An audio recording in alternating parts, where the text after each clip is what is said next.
And are we ready to start? Okay. Are we all here?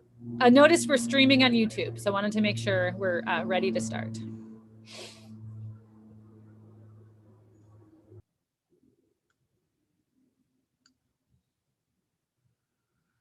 The district is still missing some of its players, so not quite yet. So is there a way to pause the YouTube for a moment so people don't have a small chat on the recording? Or not? What? We could do that. We would just have to, it would just restart us a new video, which is probably not worthwhile. Gotcha. Yeah.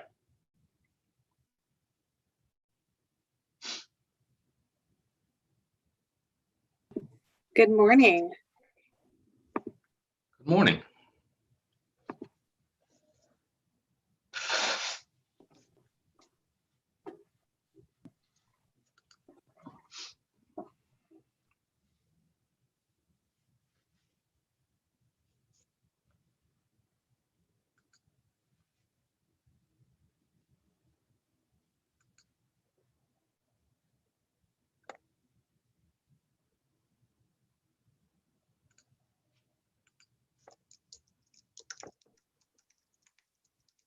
Good morning. It looks like the only one I see missing maybe is Lisa, who we definitely need. Nope, there she comes.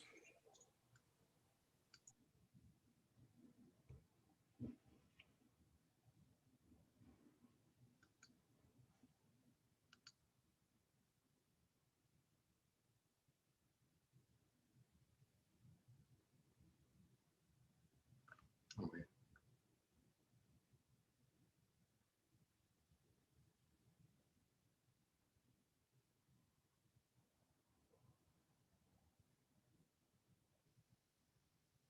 There we are.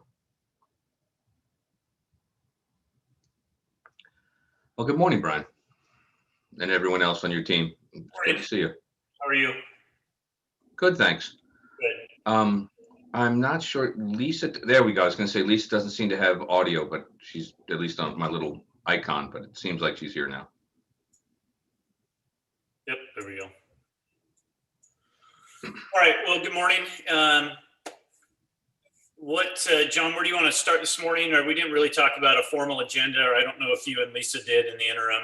So I think we're pretty informal here. Yes, very briefly. So it's my understanding from Lisa that the district has proposals on middle school, on overage, and apparently a counter to the early retirement. And we're hoping the beginning of a discussion on our proposal for the attracting, supporting, and retaining educators of color. But I mean, that's if there's time today, and maybe that's a place to start also. So it's we're stop time today is what time? 12:30. 12:30. Okay. Just wanted to confirm. So, okay, great. So, with that, we're all ears. We were waiting for our counters and everything we thought would be best when we see what the full package is from the district. So after we receive your proposals, maybe we can take a break and begin to put together some discussions as a team so Sure. we can come back with some things for you. Yeah, that sounds good. Lisa, you want to start with middle school schedules? I'm just sort of picking one. I don't know that there's any magic where we start, but that just seems like as good a place as any. And I think that's Lisa and Sean primarily. Does that work? Yeah, just give me 1 minute to pull it up and start screen sharing. Okay, great.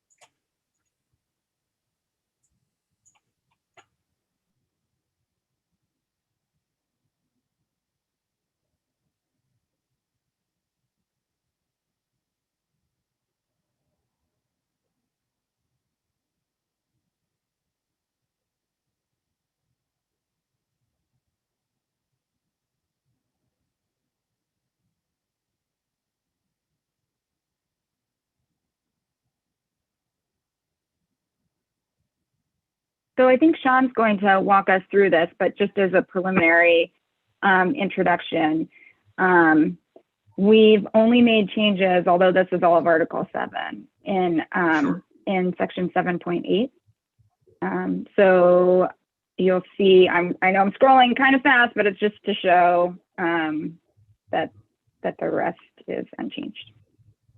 Okay. Thank you. And so it's just this small part that changed, and there's a couple of reasons. So all of you know that we're in the process of beginning a middle school redesign process. You're gonna know that, I guess I've learned that says there's been attempts at redesigning middle schools before. So we don't want to make a lot of changes right now because we want to make sure that the process is complete before we say we want this, and then we have to go and undo that after the design process is finished. So this is just to, the purpose of this change is just to align the planning time so that middle school teachers, regardless of what school they work in, regardless of what schedule that school has, they have consistent planning time across the district. It also aligns with elementary schools because we have, as you know, and as we have all learned this year, particularly Elizabeth and I, that K-8s have had particular challenges sometimes with they have the elementary grades and then they have the middle grades. So this will solve the planning minutes between the two grade levels. So this would give every middle school teacher would have at least 320 minutes per work week. And importantly, we agree with you that there should be planning on a daily basis. So it should be, we want to make sure people have continuous planning minutes on a daily basis. So that's why you have the one daily planning block of at least 40 minutes. And that really is based upon the different schedules that schools have. So, but it's 320, regardless of what schedule you have 320 minutes a week. That's it, really. That's okay. That's the entire, that's fine. I'm not, this isn't Right. judgment, but that's the whole middle school proposal? All we're looking at right now is aligning the planning time. Once the middle school design process is completed, then we would come back with in another bargain, we would come back with any other requests for middle school. I know we've talked about different schedules and things. There's no reason to do that just to go through a design process to possibly have to come back and ask to undo something. So we want to let the design process happen, and that'll be collaboration, of course, with PAT and through that process, but that's going to take some time to get through. So right now, what we want to fix is the alignment of the planning periods. Okay.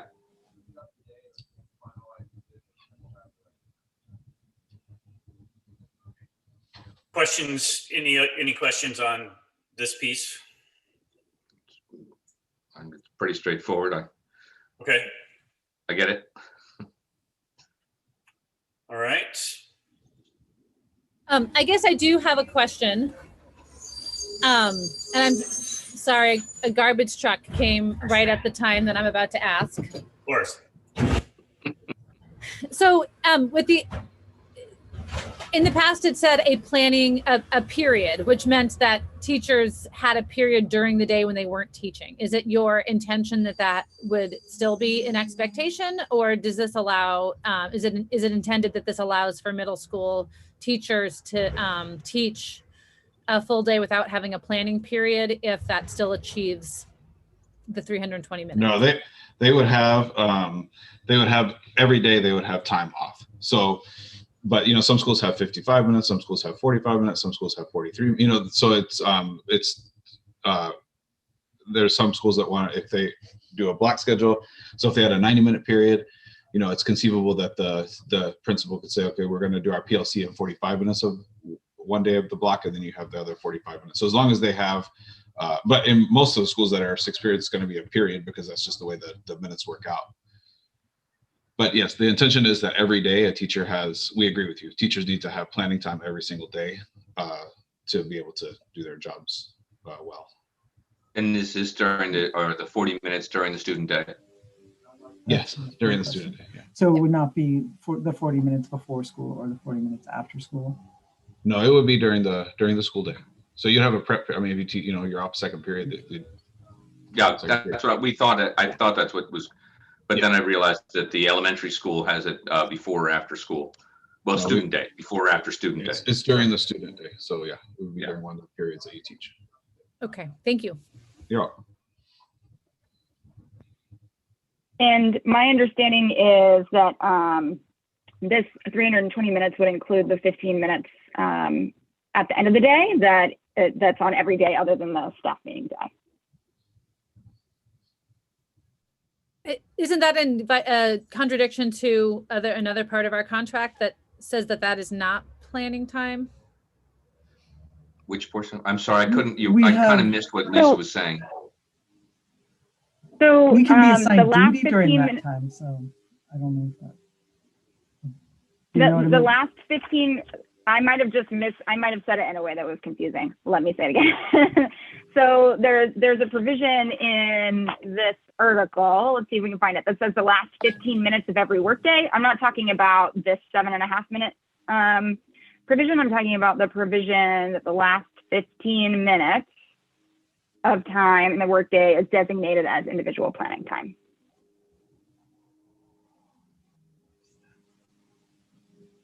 So our intent is to get to a place where we have an understanding of how many minutes of planning our middle school teachers have across the district, regardless of schedule.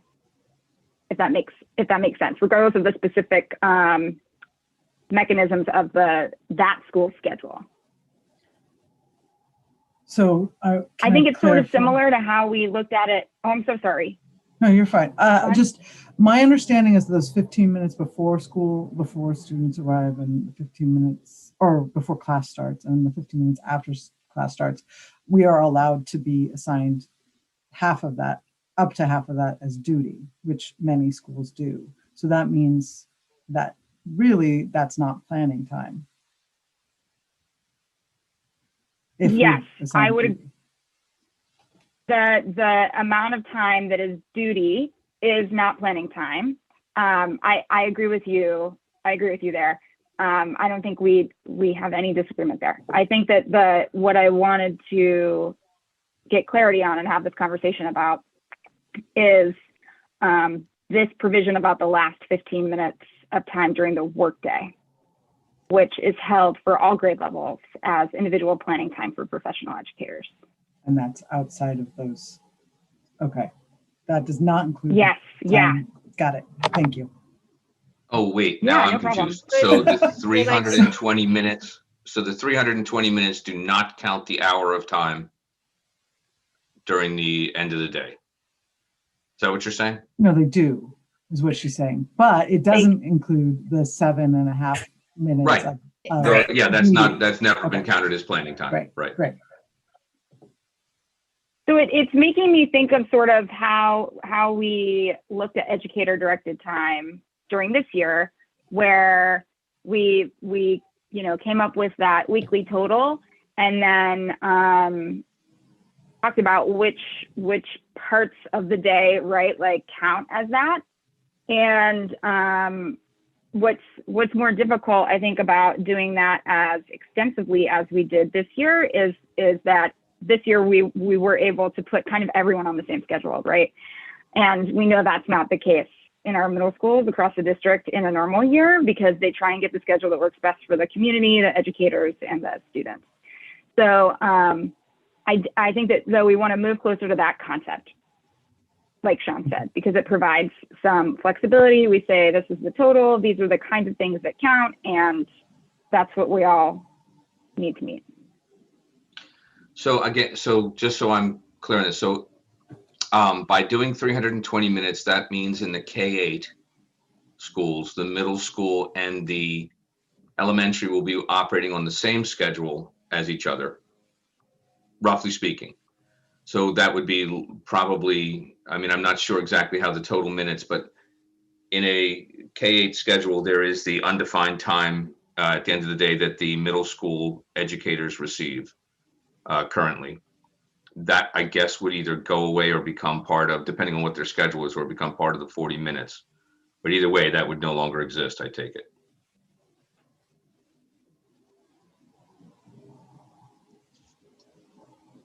I think I need Sean or Kathleen to weigh in on that one.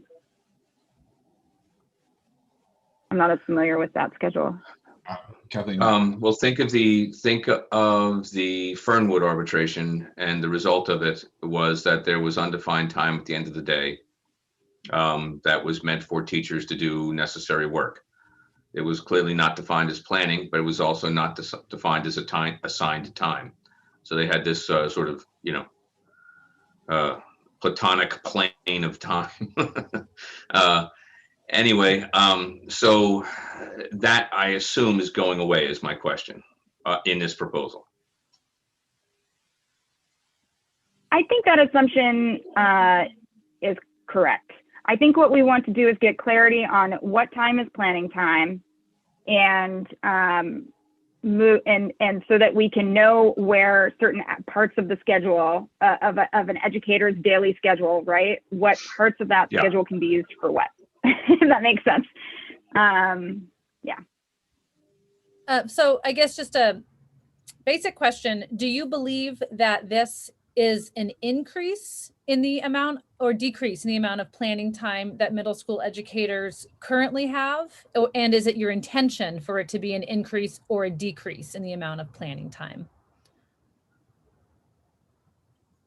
My belief is that it is either static or an increase.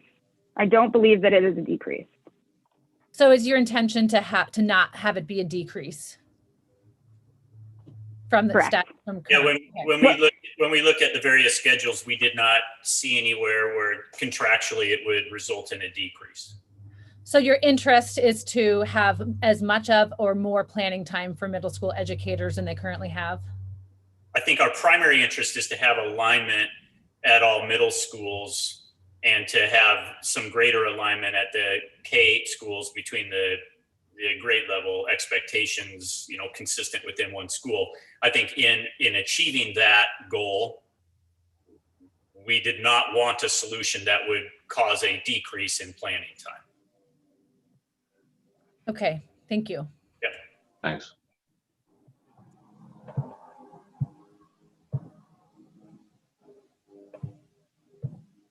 Other questions? Sounds like we've exhausted questions on that one, but I don't want to cut that off if we still have some. So, No, I know last time I said it seems pretty clear to me, and then we got 20 questions, but nonetheless, I think we got it now. Okay. So Lisa, you can stop sharing that one. We can shift over to overages. And so as Lisa's pulling that up, that is an issue that we both brought to the table. And so I think what you'll see from us here is in some respects, a counter or response. We factored in the proposals that you made, but this is one where I think what you'll see is the district coming with interest as well. After having had some experience with the current system and sort of identifying some areas of shortcoming from a district standpoint. So it is both a response, but also some affirmative proposals from the district as well. And Lisa's going to walk you through this one. So Lisa's going to pull that one up, obviously.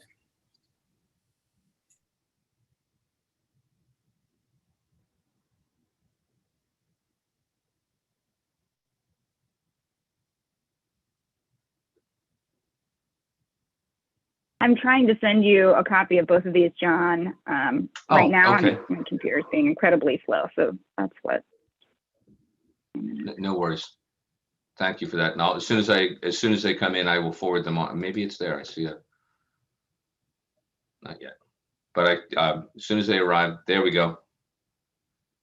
And I'll forward this team. I'm forwarding this on to you now, so you all have a copy of this. Oh. Let me know when you're done doing that, and then I'll start walking us through.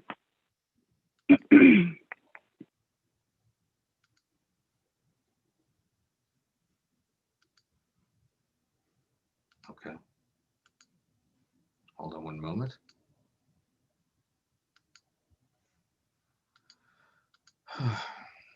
Okay. All right.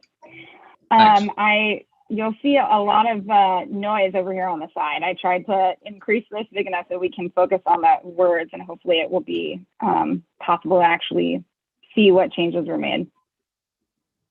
So the first thing you'll notice is that we did revert back to the twice a year calculation of overages. And the reason for that is it's twofold. One is there's a great amount of manual work that goes into computing the overages, both on the district staff members who support that process on our side, but also on educators, because of all of the verification for synergy that has to happen, and in our administrators as they support the educators in communicating with the district team. And we believe that increasing the number of times a year that process happens is going to be practically impossible to pull off because of the amount of work that would need to go into it.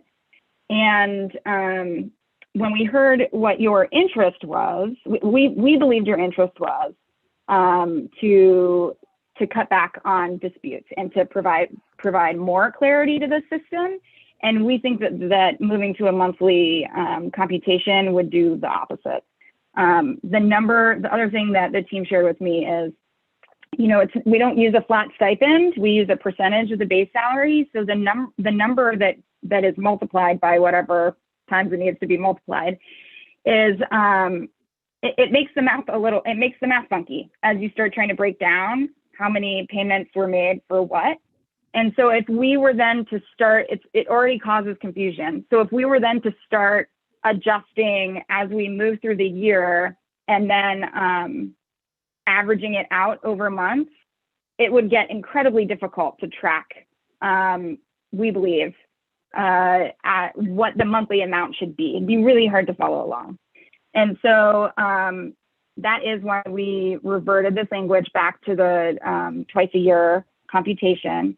You will notice that we changed to the 4th Monday in February. And because of that, it's just because the 3rd Monday in February is always a holiday. And so we've never actually used that as the date. So that's just to kind of capture practice.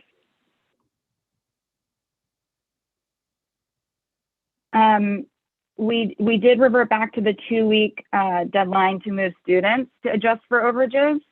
And that's because the amount of time that it takes for the administrators to coordinate with educators and for the district side of that work to happen, we need 2 weeks in order for that to be meaningful and to make sure that we're not making moves, or that the moves that we're making are best for kids and also the ones that the educators want us to be making. So we do feel strongly that we need 2 weeks for that. Can I ask a question about Sorry, that? was someone? Sorry, yeah. Yeah, just so you know, I can't see faces. So if you have questions, just make sure to say something. This is Charity, and I just have a question because that one has never understood to me. Like, don't you have September and October to make adjustments? Like, I don't really understand like why we're recognizing teachers' workload is above where it should be and allowing that to be okay, and then all of a sudden scrambling. Like, that process doesn't make sense to me. Mm-hmm. My understanding, Charity, and I don't want to pretend that I am a staffing expert because I am by no means of the way our processes work, but my understanding is that we do look to balance caseloads to, optimize the student-teacher ratio and then also minimize workload from the very beginning as we see the number of students that are coming in that may be above or below our projections. But that, like I said, a portion of this is manual. And so my understanding is where this would really come into play would be places where we are learning about the issue due to that manual interaction at this point in time, at the point of computing the overage. I would add, so there's a number of points in time where there's a focus on what is balanced enrollment. It starts with projections in the spring, and then it continues through the summer, particularly in August. Principals often provide feedback about we know you did your projections centrally, but here's what's happening on the ground. And then the reality is that there is no static enrollment ever, right? Like there's actually a daily change in what happens. So we consider what is the most stable point. And these dates were chosen in part because what is the most stable point in time where we have some confidence. And we've also gone through the adjustments that we are likely to go through by that point in time. Can I ask a question? It's actually multiple points in time, and it is a very dynamic process, and there's no like magical moment where it's just all done because it is constantly changing. I thought there, or at least there used to be an October date that was like this, the official count day. Isn't that like the middle of the month? And it's my understanding, that's exactly right. And okay. It's my understanding that this follows immediately after that, because so many other things follow from that count day. The fourth Monday would put it like 2 weeks out, I thought. Maybe I don't know the date. Do you know the date? No. Okay.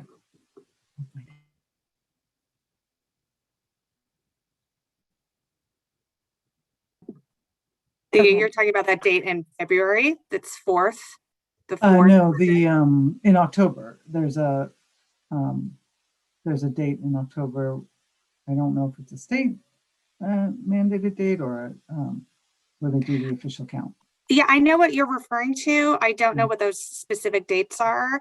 I know that this was intended by the people who spend hours and hours like trying to apply this provision of our contract, that it was in part based on what that date is, but I couldn't give you the details about it. So the official count date is as of October 1. It doesn't mean that the count is completed on October 1. That's the day they're counting, and it does take several weeks to reconcile to the enrollment on that date. Okay.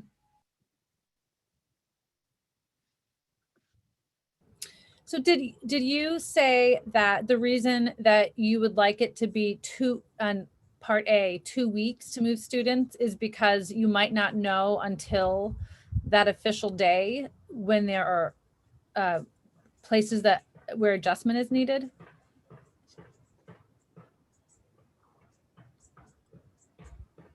I think that what I'm hearing, I think Sharon is a bit more intimate with this process than I am. And what I'm hearing Sharon say is that this is a fluid number as we move through that. And so there is an official, Sharon, correct me if I'm misunderstanding, there is that official count day, but changes could still happen even after that. I think maybe Elizabeth was asking a slightly different question. I'm trying to understand if we're already, halfway through October is a long way into the school year. No one wants to be moving kids at that point. Right. It's unclear what workload relief there is to move kids even at that late date. So I'm wondering, what is your value in having 2 weeks after that date to make adjustments when it seems like we have all of September and half of October to make those adjustments, and that the point of this October date is to say it hasn't been done yet.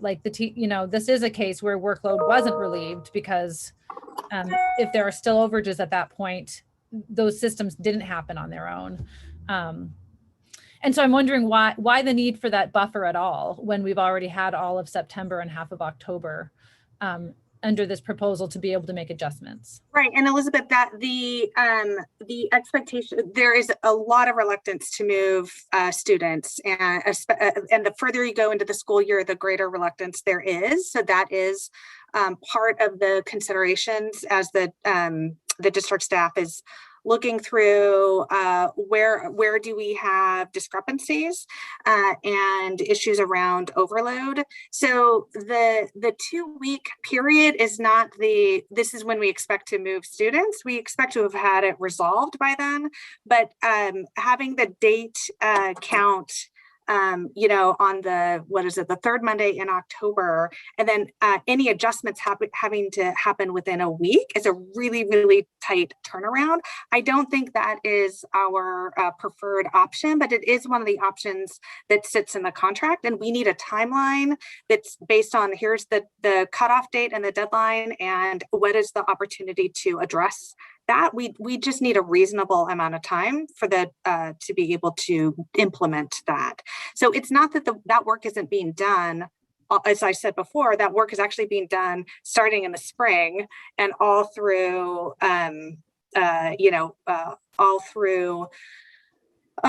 when student counts start to stabilize, right?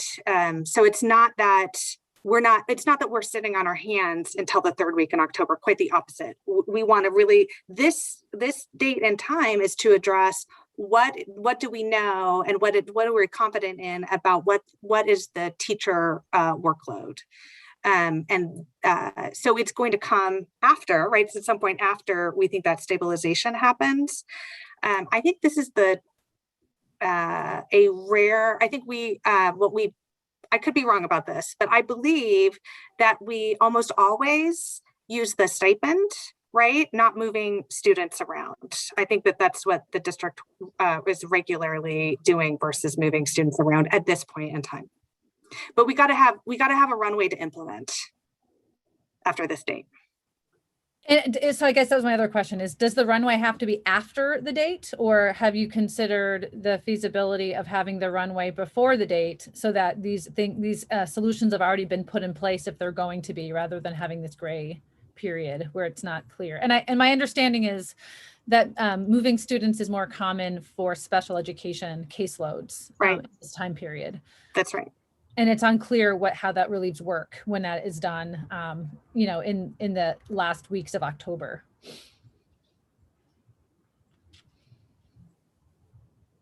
So I think it's gray because that's the nature of enrollment, right? It's never static. And I think with some of the adjustments, we started in August, and it's making these shifts, especially for special education at that point in the year, does not honor any relationship or any work or any of the process that's already been done. And there is so much work that goes into creating schedules that work for students and educators and gen ed teachers and special ed teachers and families and all of the pieces, and then it just doesn't, I don't know. I hear you, Charity. And I think that's why I want to emphasize that this is being looked at regularly throughout this process. There's actually a ton of work that goes into it. There is what is best for the students, and then there's where have we landed that's going to result in an overage payment, right? And this language is specific to the latter, but the work on the former happens repeatedly.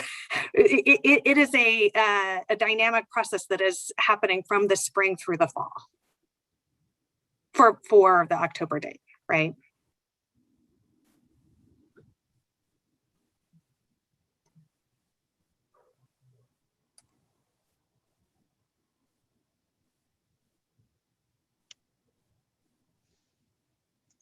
All right, I don't want to step on any tongues. I was going to say toes, but I think it's really tongues. Does anybody else have any other questions about that one? Okay.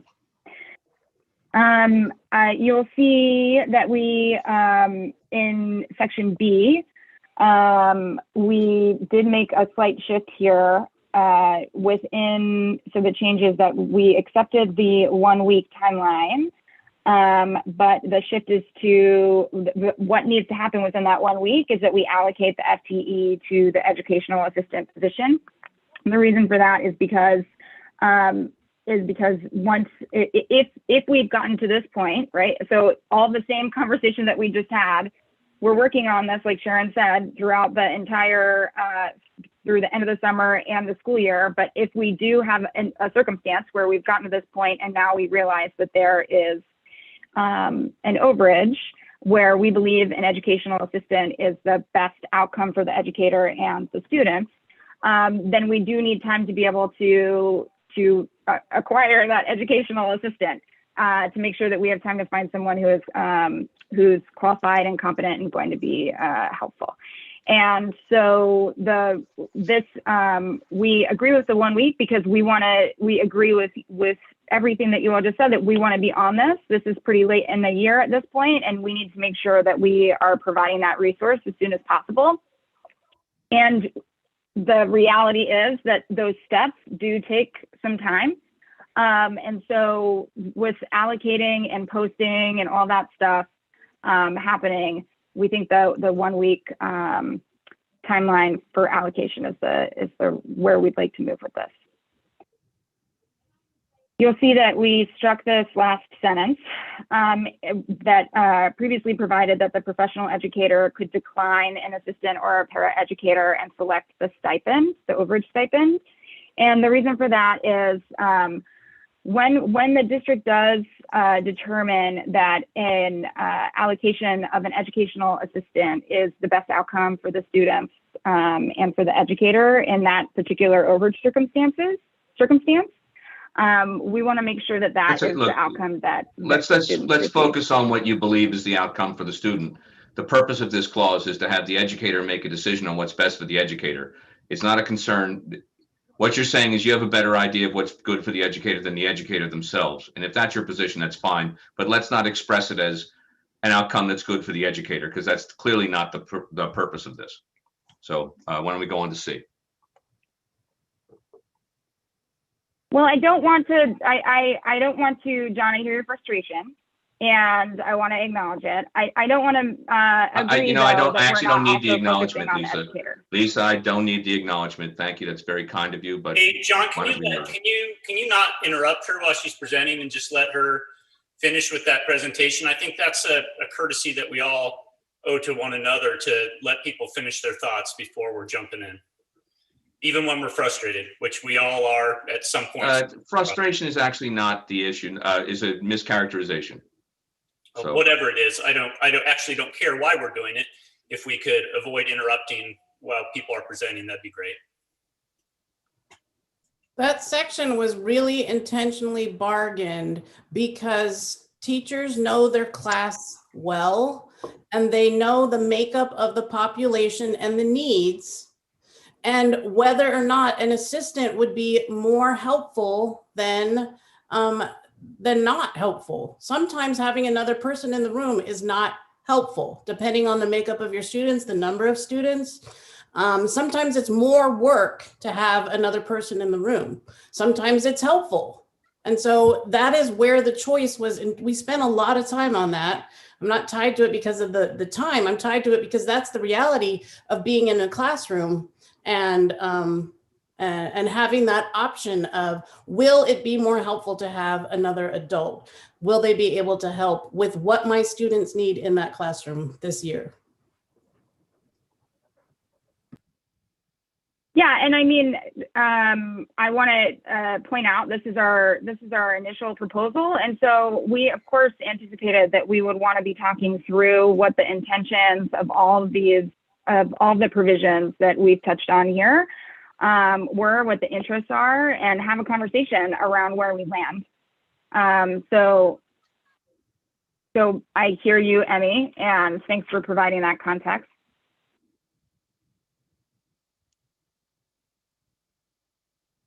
So then if we keep moving down, this change didn't come through. So there was a change that we made here. I'm going to figure out how to capture it on the document because it's not here, but I'll just explain it to you. So when the district does allocate educational assistants, as Sharon described, as we move through the staffing process, we might make a decision to allocate an educational assistant right at the beginning of the school year. And when we do that, we believe that that meets the intent of the overage system here. We want to make sure that we want to make sure that we are providing that relief immediately if we know that it's going to be necessary. We don't want to create any incentives for holding that relief until later in the staffing season or closer to October, as we all just discussed earlier. We want to make sure that that's there right away.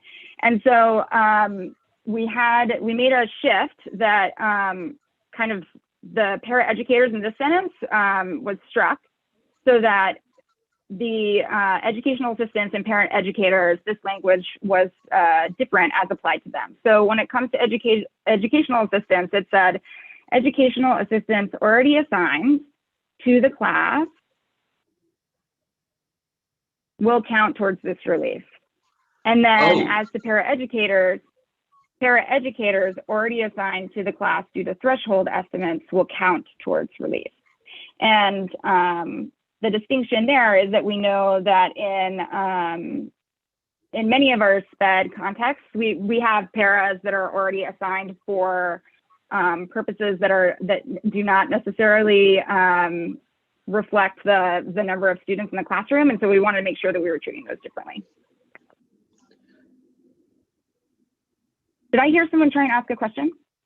No, I just was, so let me get, so educational assistants already assigned to the class will count towards relief for any reason at all. My understanding, and I could be wrong about this, is that when we're assigning the educational assistants, it is because of an assessment that that they're needed to provide workload relief or to provide student support because of the circumstances of that classroom. So yes. Whereas paraeducators have a more specific role that's not necessarily always tied to that. Okay, so the language that we currently have is what you deleted. And the purpose of that was that there are programs and there are, like kindergarten, for example, where the district has at times decided every kindergarten will receive a educational assistant, regardless of how many kids are in the class. And so what both sides argued was, we're obviously not looking to do away with a program that's a great idea. We also don't want necessarily the money. What we want to have is people stay below the thresholds. But that's okay. If you have to go over the threshold, that's fine. Just don't count a different program towards threshold relief, because you're providing it for a different reason. So one of the issues, I mean, I'm not going to argue the case here, but I know that all of you are aware on your side that we have a class action grievance that is working towards settlement, where this is one of the primary issues. And the association is paid and is paying an extraordinary amount of money in legal fees to defend this right. And so your proposal is to remove it now at this point. And I think that's that's a question, but only partially remove it. So paraeducators are a different type of assignment. So is the district suggesting that it will now notify the association from here on out, will notify the association of which paraeducators are assigned for threshold relief? You did that the first year of having this language and then stopped doing it in year 2 and 3, which is the basis of that element of the grievance, and began to contend that any paraeducator or educational assistant counted as relief. We said that's actually a direct violation of what the contract says in black and white, not interpretation. And the district has said, yeah, we get it, but we think philosophically we disagree. So you're just saying now, whatever, we're not going to worry about what the threshold is. If we give you one, it counts, regardless of why we gave it to you. Well, I want to make sure that we're not mischaracterizing either side's contention. So I would push back. I'm certainly not saying whatever, but I do think that the issues of arbitration or the grievance, like you said, those are being handled in that arena. And so this language is we want to talk about having this language apply in the next contract. And I don't have the background, John. Sorry, I don't have the background though about what the notification, like what the thing you just went through about us having notified and then stopping notified. I don't know what our practice has been around that. I'm not familiar with it. So I can get more information about the specifics of how we think this would play out, so that I can give that to you in terms of notification.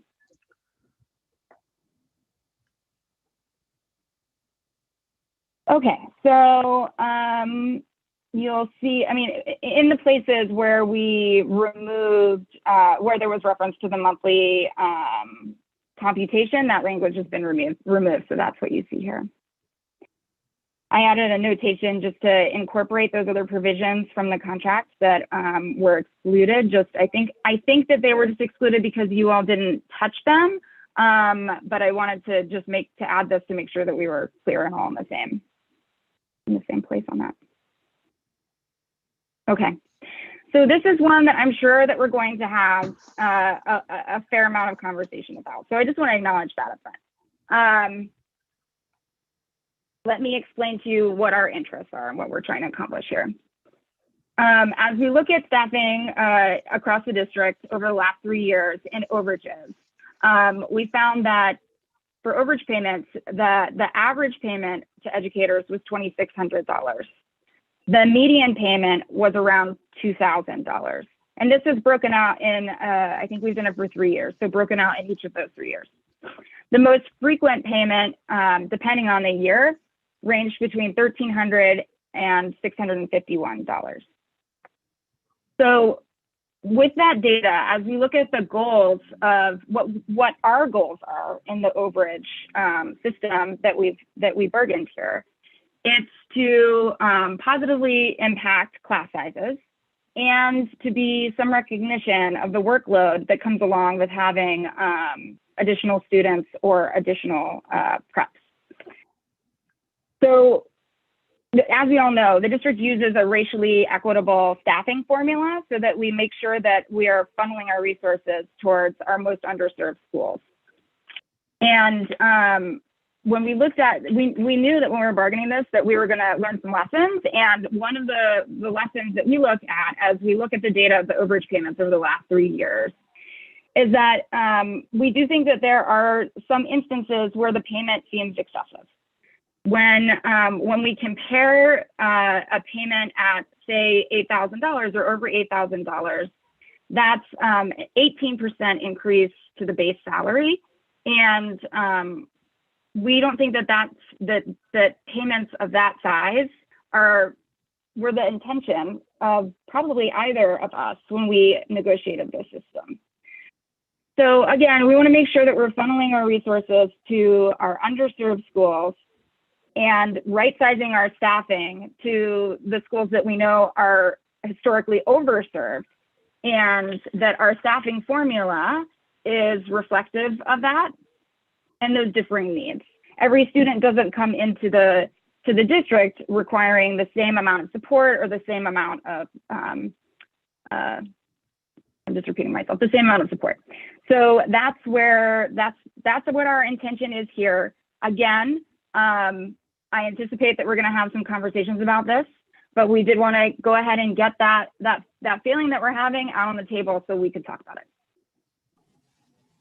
it. So first clarifying question, maybe, is so if a teacher is teaching 4, 5, 6 preps, I mean, that's how, plus they have an overload, that's how you would end up with that kind of a stipend, right? So is the intention that those teachers who would be allocated an over $8,000 in stipend, they continue with that workload, but they don't get more than $8,000? Well, see, that's it. That's, yeah. Go ahead. No, well, I was just going to say, I think that it happens in a couple different ways. Sometimes it can be because of, as we look historically, it can be because it's a funky schedule that the district and PAT have disagreed with the way that it should apply, and some of that's moving through that grievance arbitration process. And then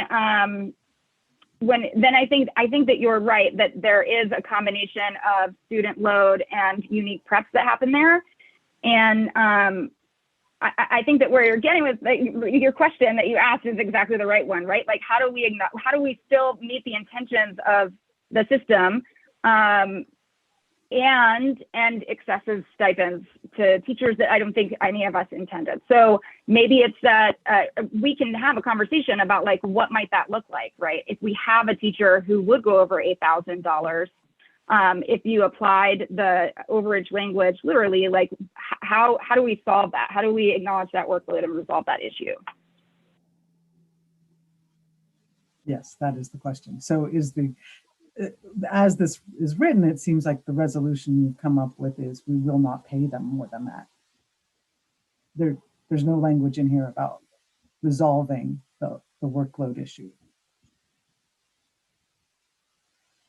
Yes. I mean, our intention is that we would not pay overages in excess of $8,000. But that does not necessarily mean that it's not our intention to also take a look at that workload or the circumstances that cause that. Okay. Yeah, so to be clear, if a principal were to make a decision to pack one educator's classes with 45 kids per class, for example, your position would be that that's fine as long as they're getting the $8,000 workload stipend. I mean, I'm not saying you would personally think it's fine, but in terms of the contract, that there's no obligation to fix anyone's workload if they're already being paid $8,000 in overage payments. It's all good according to the contract. So any number of overage, like there's no block.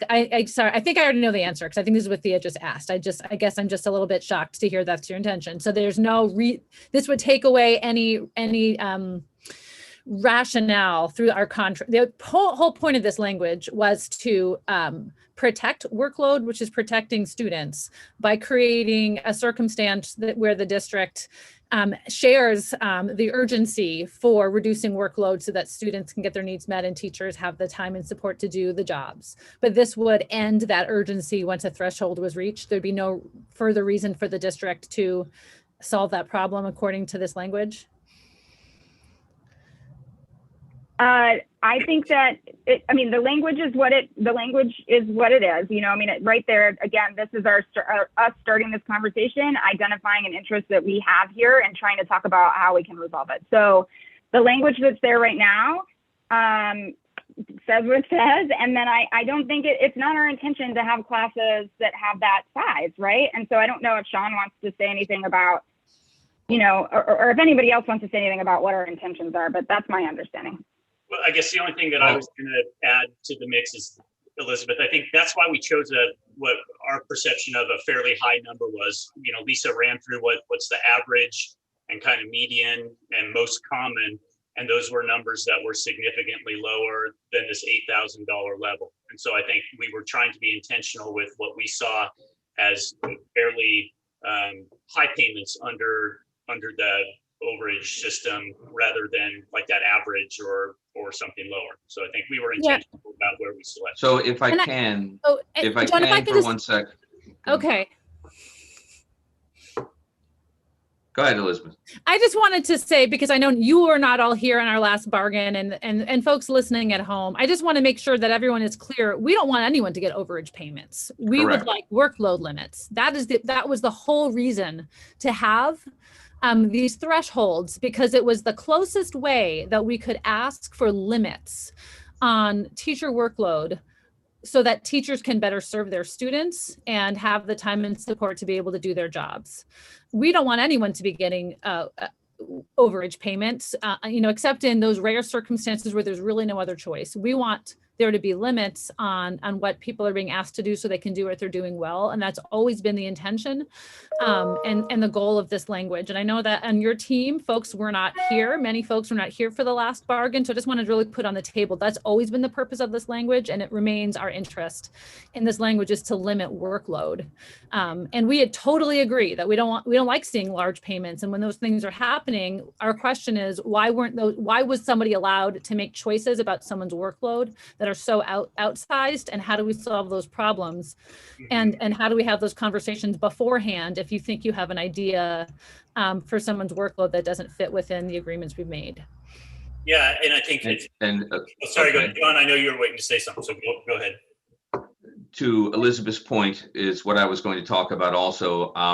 The idea that these large payments came in some situations, they may have, but the vast majority of them came because in the first year of this agreement being in place, possibly by surprise, the district brought it to our attention and said, look, something happened and we weren't thinking of it. And when we discovered what was going on, we said, oh my God.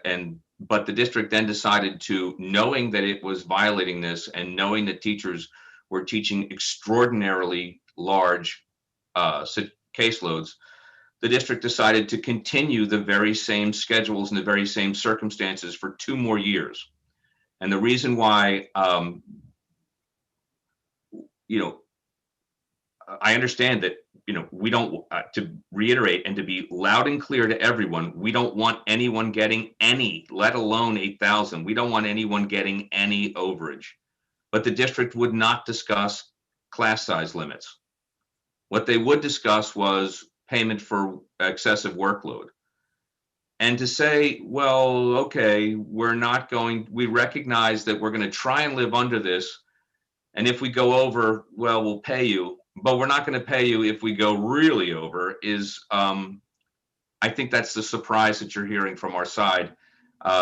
If it was a mistake in 1 year and not repeated, that's fine. But the district has demonstrated, and it's indisputable because the district brought it to our attention and then continued the violation knowingly because it didn't want to do anything but that, which is why we're in, at least in, of the 7 categories of violation being under dispute now, this is the one that I found the most surprising because this is one that could have been easily changed by the district any year. And the district just said, no, we're going to continue to knowingly violate. I understand the purpose of this is that we're going to place a cap on it. We know from the district's stated position that it will continue. This will not do anything other than limit the amount to pay, not in any way avoid future excessive loads. So, I'd love to be able to say it any other way, but it's clear the district has no intention in some of these programs of doing anything else than that. So. Yeah, and Elizabeth's right. I certainly wasn't here when the language was bargained, so hard for me to speak to what the parties' intents were in bargaining that. I think what the experience seems to have been is that that the effect of the language was not to, result in the limits that we see here in that column, the 24, 26, et cetera. Otherwise, we wouldn't have overage payments, right? The language hasn't done that. And I think for a variety of reasons, and Lisa identified some of them. One is the devoting a greater amount or percentage of resources to schools that sorely need it. And that sort of shift in resources does have repercussions throughout the system. And so I think it's an identification of need that again has kind of an impact elsewhere. So I think there are a variety of reasons why you end up in the situation that you've ended up in. I don't think it's the district simply saying, well, we don't care, or we want to be in the situation of having excessive or people exceeding class sizes to the point where they're receiving these overages. Well, Brian, the district, as I say, brought it to our attention. This happened in year 1. Oops. we're surprised by this, asked us to accept what is being proposed here now. And we said, well, no, we don't want to have that. The object of the game is not to have people have this. Please schedule so that it does not happen again. The district understood our position and continued to schedule exactly the same way for 2 more years. So I don't know what to say. It was an attempt at the end of the 18-19 year to say, oh my goodness, look what's happened. I mean, I don't know. This one's not interpretive. This one is just what happened and the district's stated position. So I don't know what else to say beyond that. Okay, well, why don't we move on? I think there are some additional pieces of this one.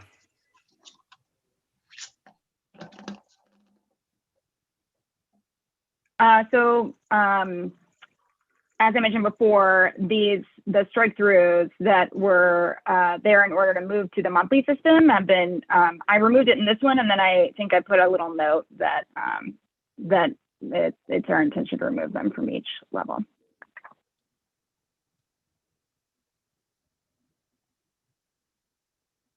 So you will see 2 changes here. The first is to add the transition teachers from the CTP program in as their own group. And the reason for this is when I spoke with the leaders of that program, they shared that, oh no, my computer's running low, but as I look for my cord, I'll keep talking. They shared that they have 3 teams. And so essentially, and each team has a couple classrooms, a couple educators.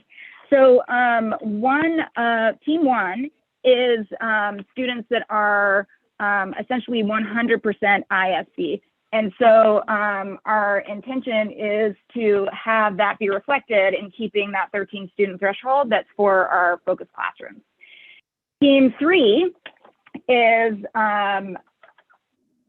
essentially a learning center classroom. And so keeping the learning center threshold there for that one. The question really is for team 2, which those classrooms are comprised of students that have a percentage of ISC level on their IEP. And so it's somewhere, I think, if I'm remembering correctly, between like 40 to 60-ish%. And so the concept here was to try and come up with what should be the threshold level for that team 2, the team 2 educators, because they're somewhat straddling the 2 types of classrooms. Lisa, and then you'll see, oh yeah. Sorry, the form you sent over doesn't have those changes. Okay, I'll send a different version. Thank you. So then you'll see here for SLPs. I believe this is the only.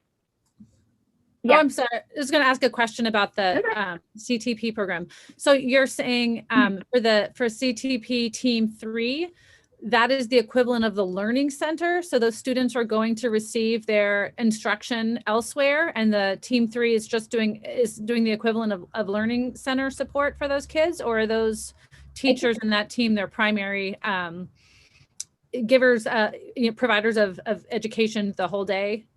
I can speak to this a little bit, Elizabeth. I'm definitely not a CTP expert, and we can certainly pull some more information from folks who are, but the team 3 students are students really who are working on like job skills, like they're participating, they're working at New Seasons, they're working at Fred Meyer. So they spend most of their time not in a program. They spend most of their time working on job skills, navigating TriMet, doing things like that out in the community. And then there are teachers kind of just supervising and navigating that with them. So it's students who are really going to be like living independently, working independently, and they have some pretty high level skills. And we're just helping like navigate that transition with them into the workforce. So they're not really in a separate classroom somewhere. They're very much in the community most of the time and are highly independent. Okay, thank you. So I guess just for clarity, is that meaning that it would be one educator with 30 students like writing TriMet? Is that No, the students are independent often in Team 3 writing TriMet. So they're going to their own jobs. They're doing all of their own things. And this is like a check-in, like maybe meeting with them and a supervisor to make sure that they have what they need if there are any accommodations for them to do their job. So this is, I think Team 2 students may be students who need more support learning how to ride TriMet, but even those students have a higher level of independence. And if we want like a student profile, we could also dig in with the people who work directly with those students to get kind of more explicit profiles at each of those levels, because it definitely is not my area of expertise. I just have that like amount of knowledge. Thank you. And are those teams, since it's in our contract, is that define? Is there a way to define Team 1, Team 2, Team 3 so that in the future people understand what those things mean? Is there? Yeah, again, I think that's something that we can talk with the CTP program about. They've been using that terminology for years with students. So I'm guessing they have an idea about who qualifies for each of those teams and how they separate students into those categories. So we can work with them on that. Yeah, and in a different meeting, we did ask for that to be written up. So there was a common understanding and a common document to use. So that I think that would be critical here.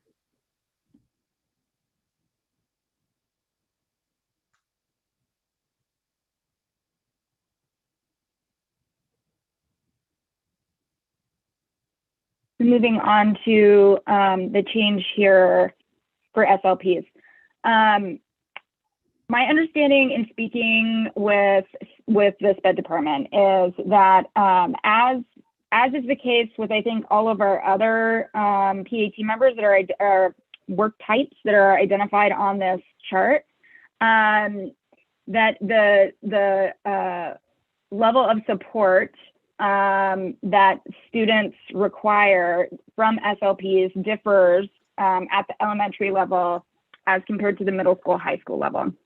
And so what you'll see here is just trying to split out those different support levels as we do with the other, work groups that are listed on this chart. So for the elementary one, the only substantive edit really is to put the grades K through 5 right here. And then this language wasn't there for some reason. So I just added that in to make it clear. And then adding a level for middle school and high school SLPs, having an increased threshold there to reflect the fact that we believe that the elementary students require more intensive support. And then changing the threshold to 5, that it's triggered by 5 students, every 5 students over threshold to mirror the way that the middle school and elementary, the middle school and high school entries up higher in the chart work.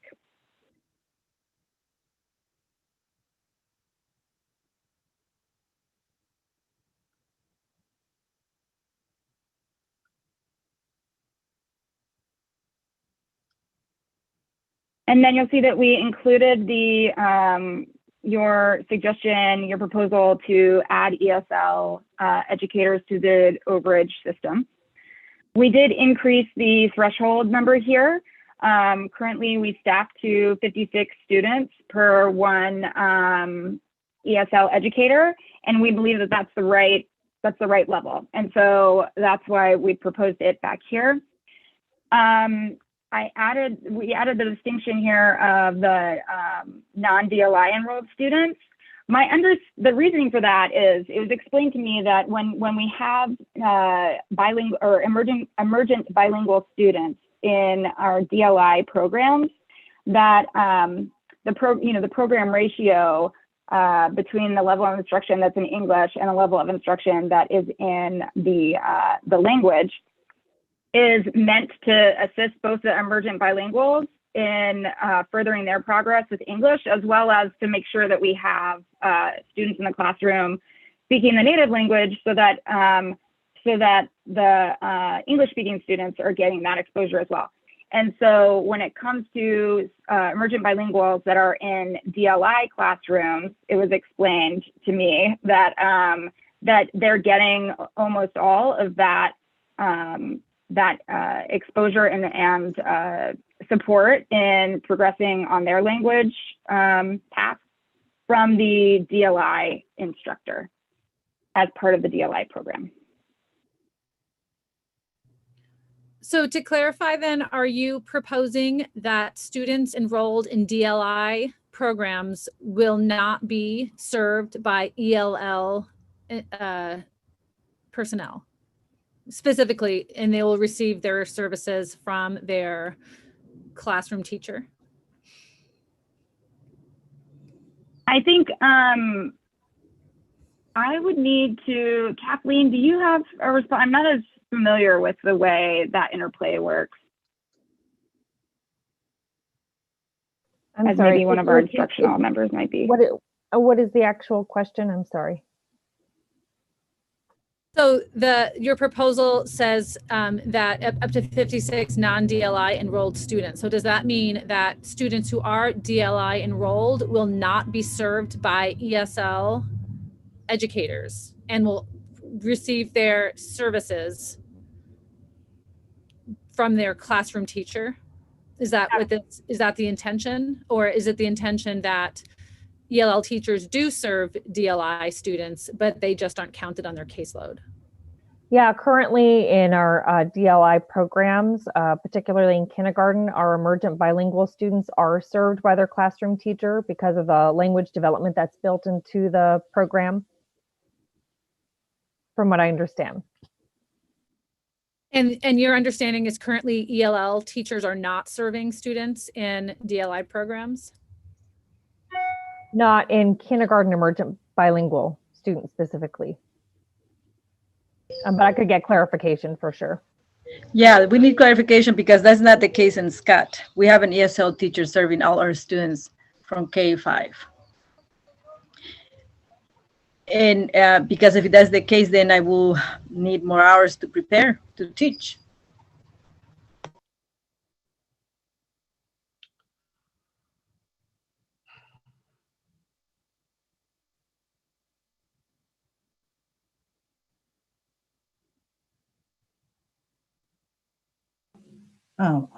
I just follow up on that one because it seems like if a student is on a ESL teacher's caseload, then they are supposed to be serving that student.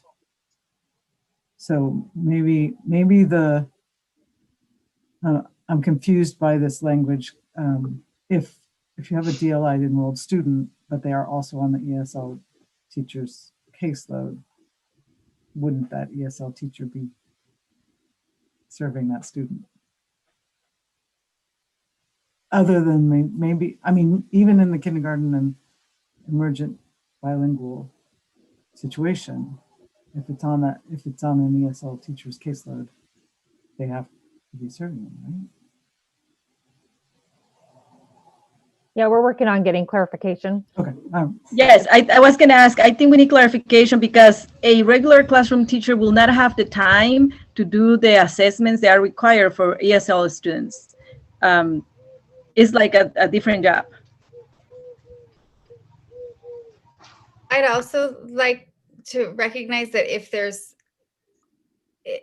still workload involved with case managing a student, even if we were to discover that the sole purpose is to oversee the instruction and to consult the gen ed teacher and to do the assessments, there is still workload associated with being that student's case manager and being able to support that family.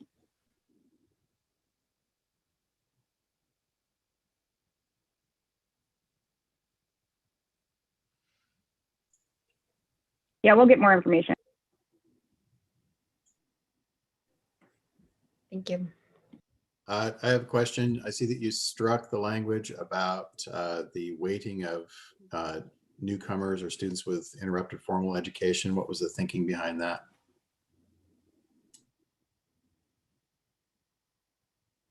My understanding in speaking with the teams that staff for these classes is that the level that the student is at is taken into account when determining the FTE for ESL EAs that should be allocated.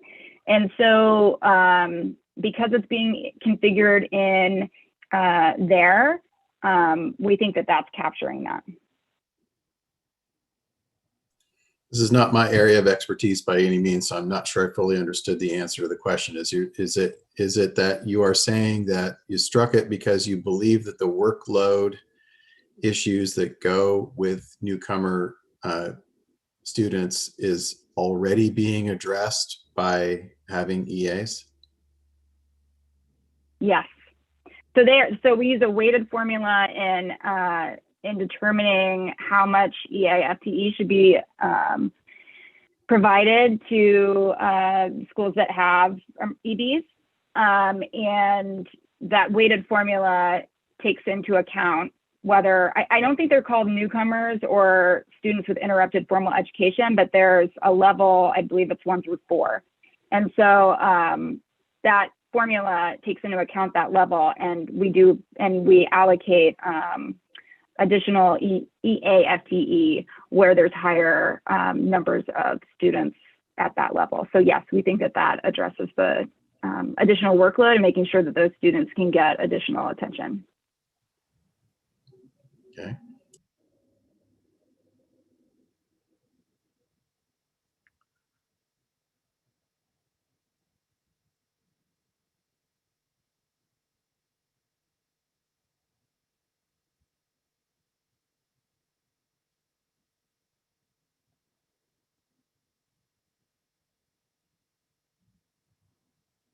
Brian, where's Brian?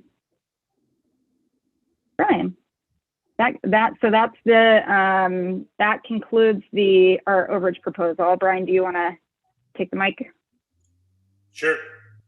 I think the remaining piece that we have is on the early retirement incentives, and this is based on it's a counter proposal to the proposal you made. This was, as you recall, not an issue that we raised at the table.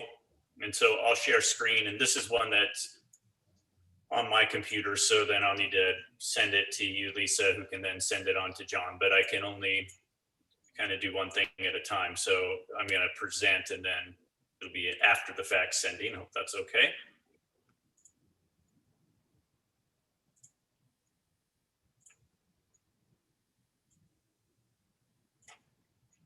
The first thing that I just want to recognize here is we've included all of the language in that pertinent section. So your proposal, I think, just maybe had selected pieces to it, but we just wanted to make sure all the language was included. You had what I would consider to be some clarification changes, and we've incorporated those. So that's your change up to 5 years, depending on Medicare eligibility. And then the strikeout of are at least 60 years of age, that requirement it's a misleading piece there. And so we agree that strikeout is appropriate. What we've not struck is what I'll call the sunset dates of September 30th, 2020. Claire is going to present in a moment on what we view the cost of this program to be. Again, historically looking at it, I certainly wasn't part of the bargain that created the original sunset date, which I understand to be sometime perhaps 2015 or 2016. So the parties bargained, and we did do a little bit of background digging there, and I don't have any personal knowledge, only what I've heard anecdotally, was that part of that bargain, which was a fairly intense bargain, resulted in that sunset, and some of the balance that was struck perhaps was not to have the same sort of limitation or cap on insurance that became a feature of other collective bargaining units in the district. So there was a give and take in that bargain that resulted in the sunset date. I believe that the reason why the sunset date was bargained to begin with is that the program was viewed to be a significant cost to the district. And Steve, I did hear your description or discussion or assessment of costs being offset by savings, if you will, from hiring less experienced educators when we have a retirement. I think our problem with that assessment is that it's kind of a but-for causation. That is, if not for this benefit, that person wouldn't have retired. And I think we don't see that same correlation. folks are going to retire when they retire, and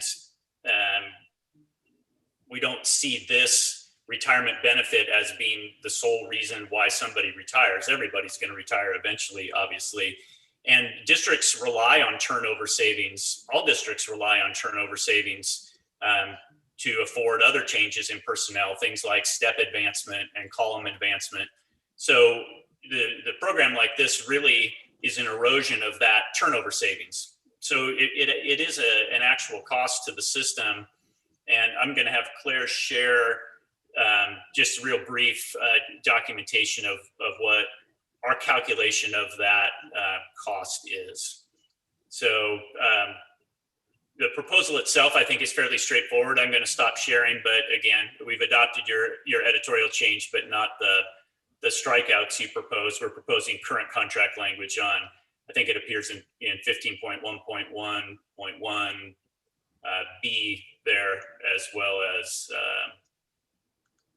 down here in 15.1.2.2 B as well. So I'm going to stop sharing, and Claire, I'll turn it over to you, and you can share screen, and I'm going to send this to Lisa so she can forward it on. Thank you. And let me get to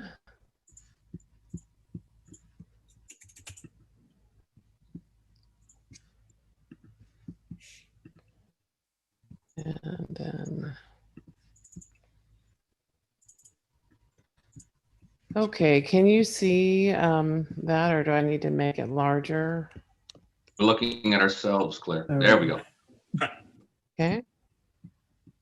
I think it just took a minute to get there.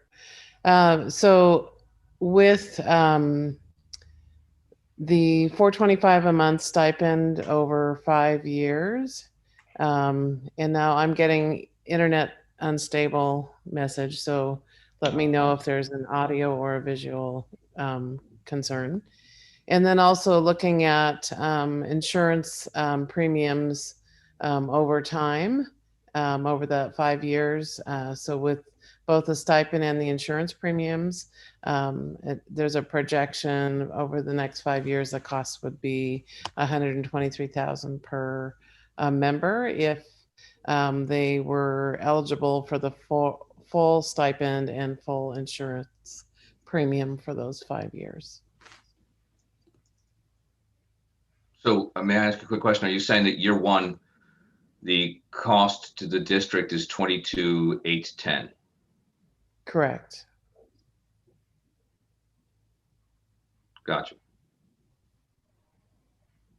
And then so the combined is 123, 361. That is correct. Okay.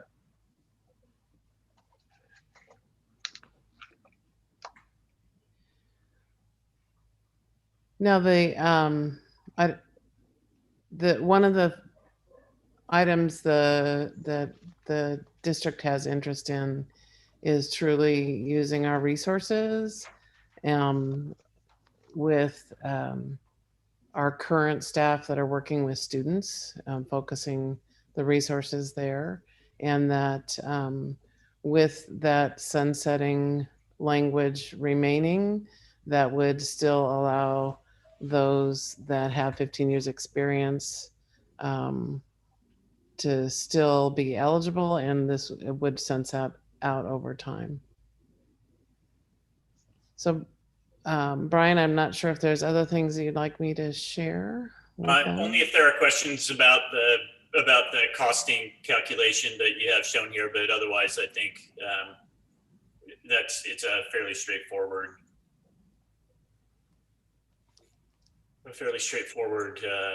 visual there.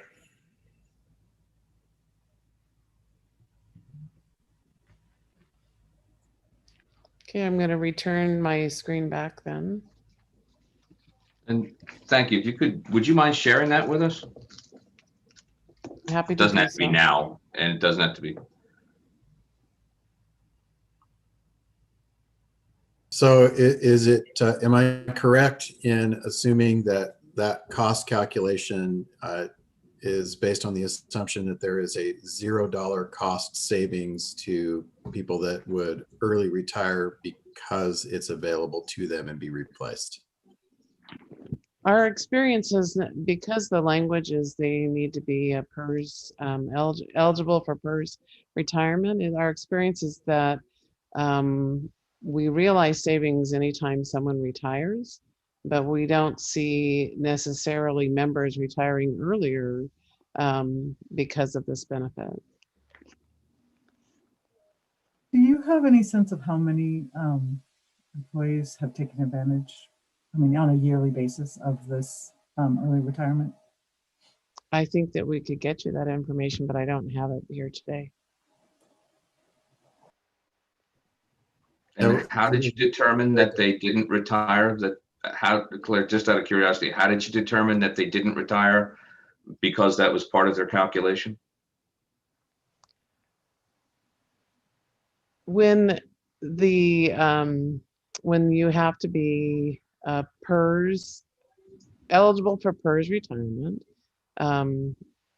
there is nothing that is making it so people would necessarily leave the system early. It does usually we would realize the savings whenever a more experienced person leaves the district, but we don't always hire, as you recognize, people with fresh out of school. So, we hire the best candidate for the job, and they could be placed at any salary level. So there is not an incentive to retire earlier in the current benefit. So I understand that's what you're saying. What I'm asking is your suggestion that the people who are retiring are not factoring their monthly costs and income when they are deciding when to retire? They're just saying, that's it, I'm done, I'm retiring. We will realize these savings whether or not there is a early retirement stipend incentive or not in the contract. Yeah, when a teacher leaves the district. Go ahead. Sure. I was just John, I'm sure people factor in so many different things when they decide to retire, right? And I have no doubt people factor in what are my expenses and what are my benefits going to be. I don't know that we have scientific data that would tell us exactly why people choose to retire when they do. You'd have to do exit interviews, or did you retire now because of the presence of this early retirement incentive or not? I think our position is that but for causation, I guess we're not seeing that level of causation demonstrated. I don't know if you guys have any data that would suggest that going the other way. That is, people are going to retire at some point, right? And the district will realize that savings. And so the fact that we spend less on somebody who steps in behind them, again, we don't deny that does create that turnover savings. But again, that helps pay for things like step advancement and column advancement. When you spend money on a PERS additive retirement incentive, you are reducing the amount of turnover savings that you have. There's no two ways about that. That just is the reality.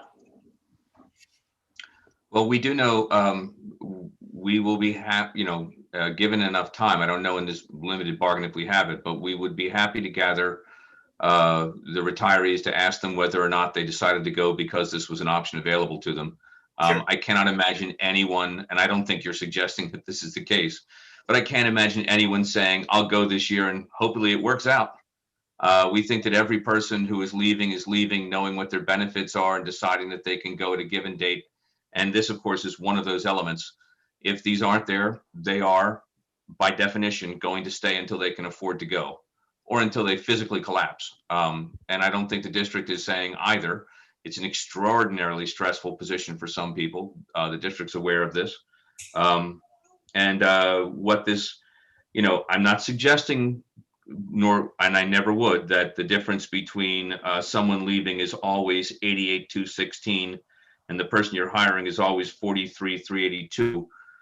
But the difference is roughly speaking $44,000. So if you're talking someone leaving in a given year, you're looking at about $2,000 earlier than you would have gotten under other circumstances if you hire at the two corners. I know that that's not always, or possibly, I don't know about this, but possibly even often the case.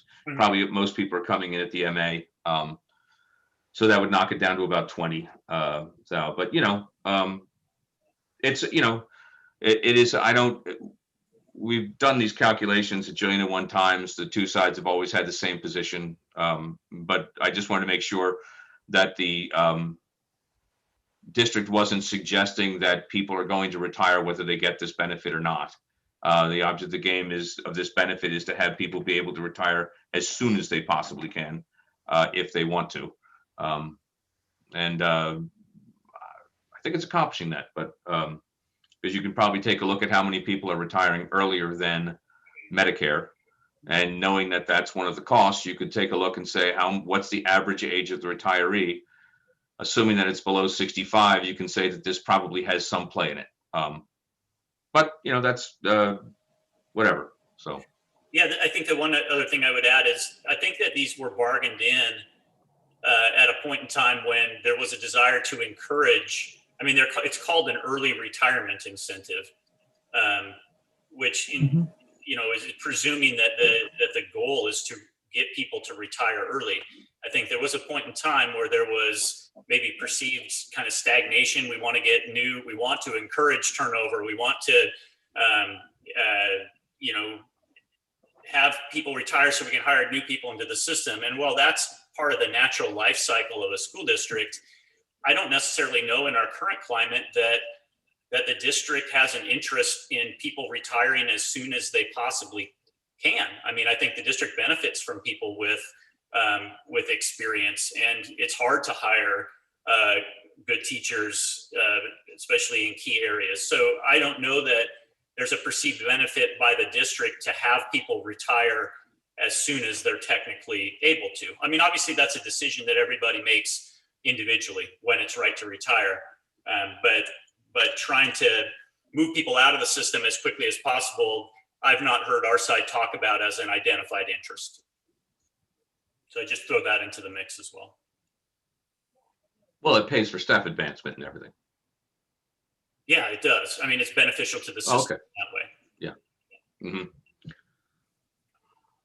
That's if there are no other questions, I think that is all of the articles or items that we brought today. So that rounds out our initial proposals. Our initial proposal was on middle schools and overages.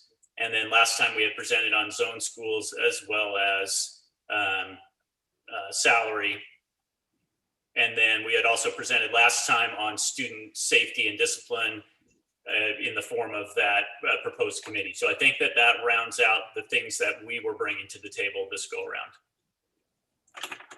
If I could just formally request an information request for the total number of early retirement benefit, early retirees who received the benefit over the last 3 years.